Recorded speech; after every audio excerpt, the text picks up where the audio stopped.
नमस्कार दोस्तों, आज हम जो है पूर्णांक संख्या के बारे में बात करेंगे और ये बताएंगे कि पूर्णांक संख्या की आवश्यकता क्यों पड़ती है। पूर्णांक संख्या की आवश्यकता क्यों पड़ती है इसके बारे में चर्चा करेंगे। यदि हम आवश्यकता के बारे में जान लेंगे कि पूर्णांक संख्या की आवश्यकता क्यों हुआ, कैसे हुआ, तब हमको जो है गणित में कभी भी कहीं पर भी दिक्कत नहीं होगा। और इस वीडियो में हम इस तरह से बताएंगे कि आपको हर परीक्षा में, हर एग्ज़ाम में इसमें से कुछ न कुछ प्रश्न ज़रूर पूछेंगे और जो प्रश्न पूछेंगे उसको जो है आप लोग बनाने में देरी नहीं करेंगे, इसलिए मेरे वीडियो को अंत तक ज़रूर देखें। तो हम बताएंगे कि पूर्णांक संख्या की आवश्यकता क्यों है।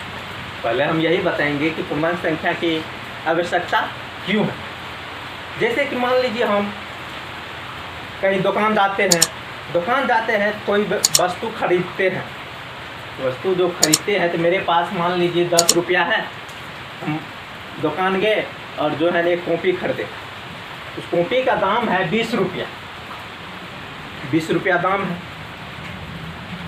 दुकानदार को बोले कि भाई मेरे पास तो 10 रुपया है और दो कॉपी का दाम है 20 रुपया, तो कैसे होगा। तो दुकानदार हमको बोला कि देखिए आप 10 रुपया दे दीजिए और 10 रुपया जो है ना बाकी लिख देते हैं और अगले दिन जो है आप आकर दे दीजिएगा। तो 10 रुपया जो है 20 रुपया में से क्या किए, 10 रुपया आपको हम घटा दिए। तो 10 रुपया मेरे पास क्या हुआ, कर्जा हुआ। 10 रुपया जो मेरे पास कर्जा हुआ, डेयरी मेंटेनेंस हुआ है, वो दुकानदार तो डेयरी में तो लिख लिया है, इसी को हम पूर्णांक संख्या कहते हैं। इसी तरह से जो है ना, मान लीजिए मेरे 10 रुपया कर्जा हुआ तो माइनस में हम गए हैं और दुकानदार को जो है ना मेरे ऊपर 10 रुपया चढ़ा तो दुकानदार पॉजिटिव में है। तो यही इसी को हम जो है ऋणात्मक पूर्णांक संख्या कहते हैं। तो पूर्णांक संख्या की क्यों आवश्यकता है ये तो हम समझ गए हैं। पूर्णांक संख्या कहते हैं किसी। तो पूर्णांक संख्या को समझने के लिए प्राकृत संख्या, पूर्ण संख्या, धनात्मक संख्या, ऋणात्मक संख्या, इस सबको जानकारी होना हमको आवश्यक है। तो दोस्तों हम आप लोगों को पहले बता चुके हैं कि प्राकृत संख्या किसे कहते हैं, धनात्मक संख्या किसे कहते हैं, ऋणात्मक संख्या किसे कहते हैं और पूर्ण संख्या किसे कहते हैं। जो मेरे वीडियो को शुरू से देखे हैं और ये परिभाषा को यदि सुने हैं और देखे हैं उसको जो है ना पूर्ण संख्या बोलने में दिक्कत नहीं होगा और याद करने में भी दिक्कत नहीं होगा। जैसे हम बताए थे कि पूर्ण संख्या किसे कहते हैं, तो पूर्ण संख्या का जानकारी लेने से पहले हम प्राकृत संख्या को समझे हैं। और प्राकृतिक संख्या में शून्य जोड़े हैं तो पूर्ण संख्या बन गया है। उसी तरह हमको जो है पूर्णांक संख्या की परिभाषा में ये चारों परिभाषा की आवश्यकता पड़ेगी। तो पूर्णांक संख्या किसे कहते हैं, तो पूर्णांक संख्या जो है पूर्ण संख्या के सदस्य में, पूर्ण संख्या के सदस्य में ऋणात्मक संख्या शामिल करने पर बनी संख्या पूर्णांक संख्या कहलाते हैं। इसमें तो याद करने की आवश्यकता भी नहीं होगा क्योंकि सिर्फ छोटा सा डिफिनेशन हम बताए हैं कि पूर्ण संख्या के सदस्य में, आप लोग तो पूर्ण संख्या तो मालूम नहीं होगा, उसमें हम ऋणात्मक संख्या शामिल कर देंगे तो क्या होगा, पूर्णांक संख्या। तो हम लोग बताते हैं पूर्णांक संख्या किसे कहते हैं। इंटीजर नंबर, INTEGER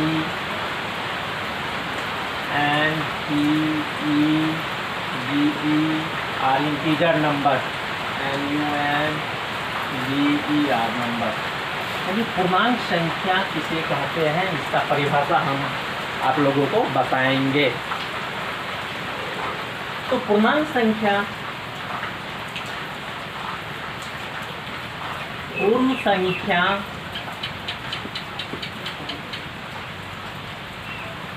के सदस्य में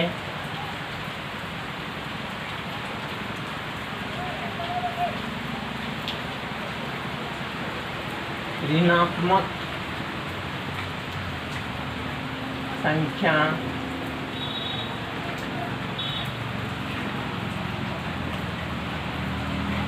शामिल करने पर बनी संख्या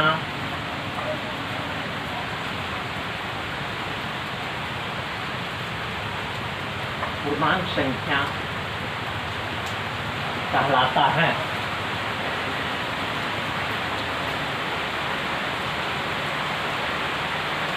तो पूर्णांक संख्या किसे कहते हैं कि पूर्ण संख्या के सदस्य में शून्य शामिल पूर्ण संख्या के सदस्य में ऋणात्मक संख्या शामिल करने पर बनी संख्या पूर्णांक संख्या कहलाता है। या पूर्णांक संख्या का दूसरा भी परिभाषा हम बोल सकते हैं, ऋणात्मक संख्या धनात्मक संख्या तथा शून्य को हम क्या कहते हैं, पूर्णांक संख्या कहते हैं। या धनात्मक संख्या ऋणात्मक संख्या और शून्य के सम्मिलित समूह को हम पूर्णांक संख्या कहते हैं। यानी कई तरीक़ों से जो है डिफरेंशियल इसको हम दे सकते हैं पूर्णांक संख्या की।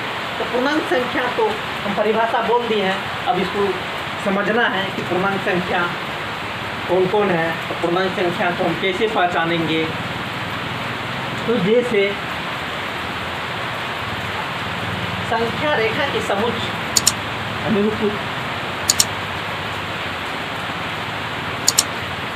इस पर हम देखते हैं यहाँ पर शून्य हुआ, इधर +1 +2 +3 +4 डॉट, इधर -1 -2 -3 -4 डॉट इनफिनिट तक। इसमें दर्शाया गया है कि ऋणात्मक भी है। ये क्या हुआ, ऋणात्मक।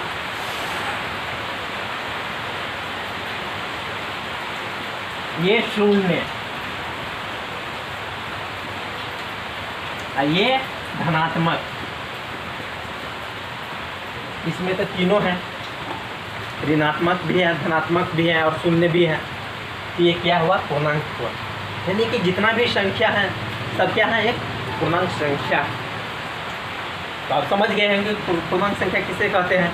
तो पूर्णांक संख्या किस रूप में होता है,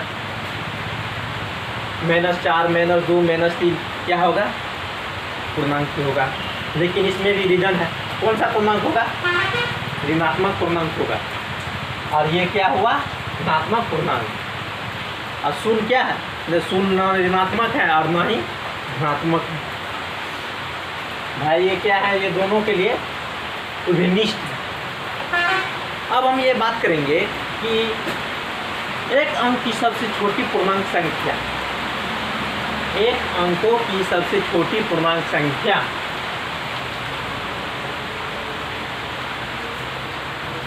एक अंकों की छोटी पूर्णांक संख्या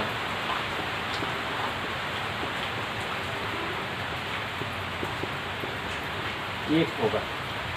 एक अंकों की छोटी पूर्णांक संख्या क्या होगा, एक होगा। और एक अंकों की सबसे बड़ी ऋणात्मक पूर्णांक क्या होगा, एक अंकों की सबसे बड़ी ऋणात्मक पूर्णांक क्या होगा, एक अंकों की बड़ी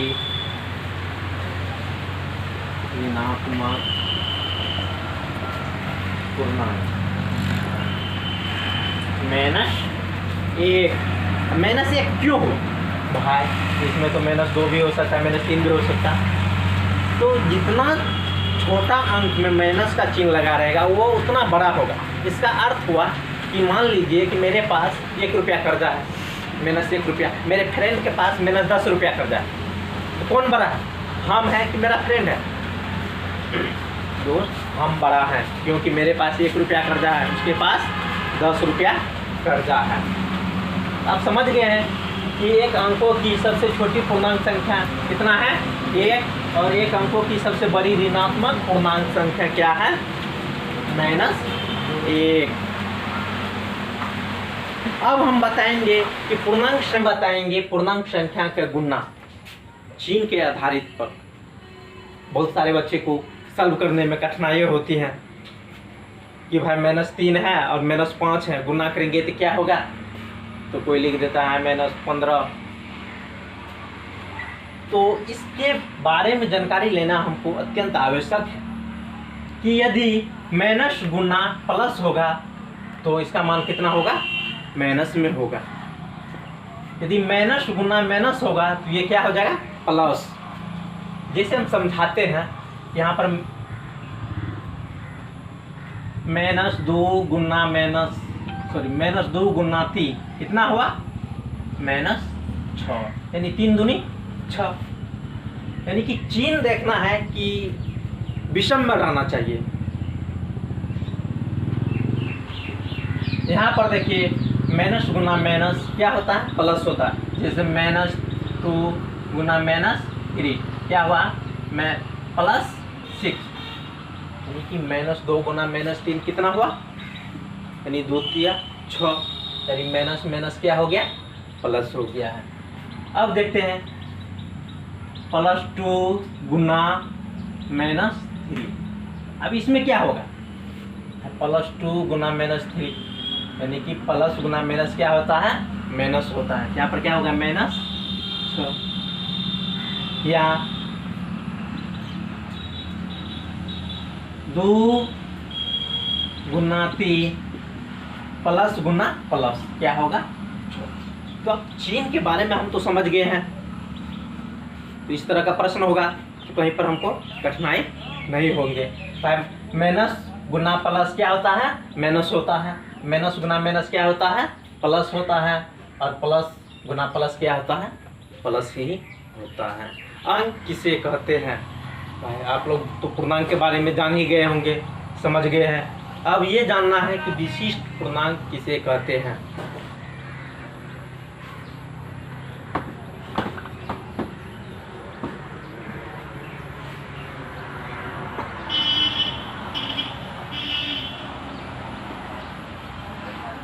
विशिष्ट पूर्णांक, विशिष्ट पूर्णांक किसे कहते हैं।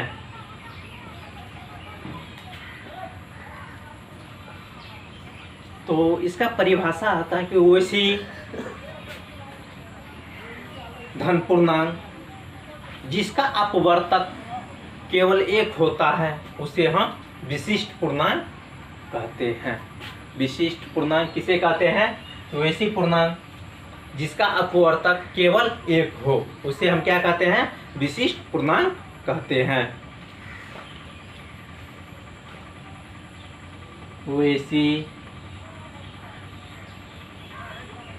धन पूर्णांक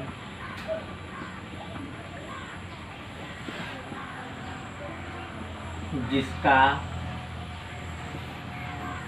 अपवर्तक केवल 1 हो उसे विशिष्ट पूर्णांक कहते हैं। तो विशिष्ट पूर्णांक हम किसे कहते हैं, जिसका अपवर्तक केवल 1 होना चाहिए उसे हम विशिष्ट पूर्णांक कहते हैं। जैसे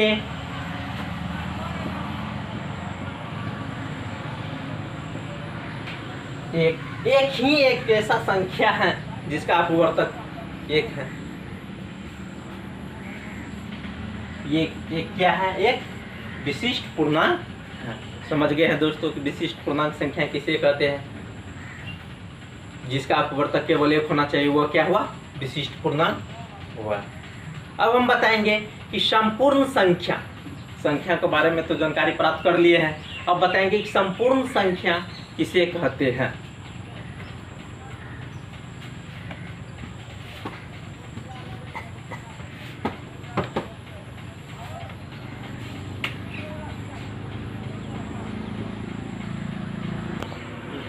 तो दोस्तों हम पूर्णांक के बारे में जान लिए हैं, विशिष्ट पूर्णांक के बारे में जान लिए हैं। अब जानना है हमको संपूर्ण संख्या के बारे में। संपूर्ण संख्या, बहुत सारे मेरे दोस्त ऐसा होगा कि संपूर्ण संख्या के बारे में जानता भी नहीं। कैसे कहते हैं, बहुत ऐसा होगा जानता होगा। तो हम दोनों को कहते हैं कि अच्छा से समझिए, मेरे वीडियो को देखिए। मेरे वीडियो में जो है परीक्षा उपयोगी प्रश्न रहेंगे, और जो मेरा वीडियो देख लेगा उसे जो है कोई भी परीक्षा देने में कठिनाई नहीं होंगे। तो संपूर्ण संख्या,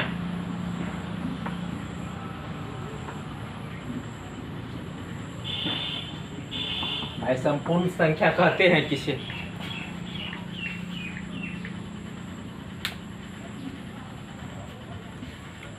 तो संपूर्ण संख्या किसे कहते हैं? तो वैसी प्राकृत संख्या जिसके अपवर्तकों का योग उस संख्या का दुगुना हो, उसे क्या कहते हैं? संपूर्ण संख्या।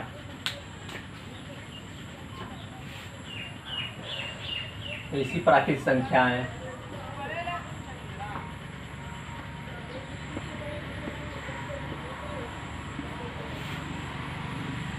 जिसके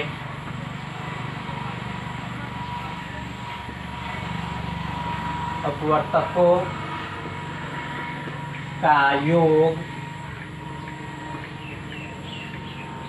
उस संख्या के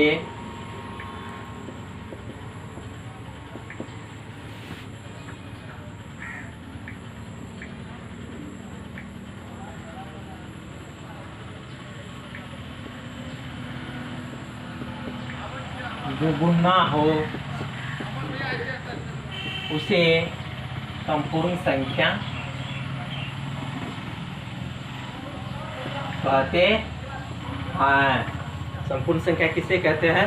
तो ऐसी प्राकृत संख्या जिसके अपवर्तकों का योग उस संख्या का दुगुना हो, उसे संपूर्ण संख्या कहते हैं।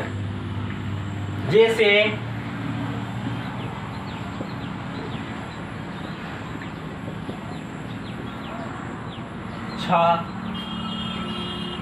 इसका अपवर्तक देखते हैं। 6 का अपवर्तक 1 2 3 6 सेम है। अब इसके हम योग परिभाषा में बताइए। इसे प्राकृत संख्या जिसके अपवर्तकों का योग उस संख्या के दुगुना हो, इसका योग कितना हुआ?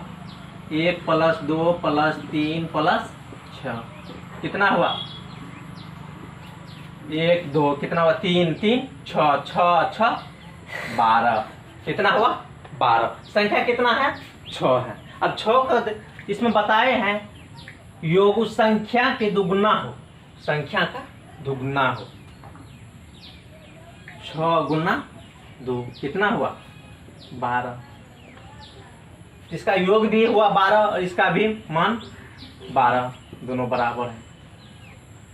तो संपूर्ण संख्या समझ गए हैं कि बोलेगा जिस संख्या के संपूर्ण संख्या जो है हम समझ गए हैं कि के लिए संपूर्ण संख्या है या नहीं, तो उस संख्या को पहले हम अपवर्तक ज्ञात करेंगे और उसको जो है योग करेंगे। यदि उस संख्या का दुगुना हुआ तो समझेंगे ये संपूर्ण संख्या है, नहीं तो नहीं। तो 1 से लेकर 100 के बीच में सिर्फ 2 ही संपूर्ण संख्या है। 1 से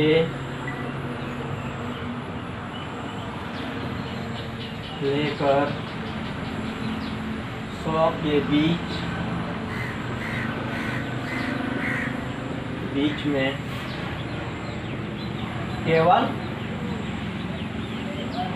2 ही संपूर्ण संख्या है।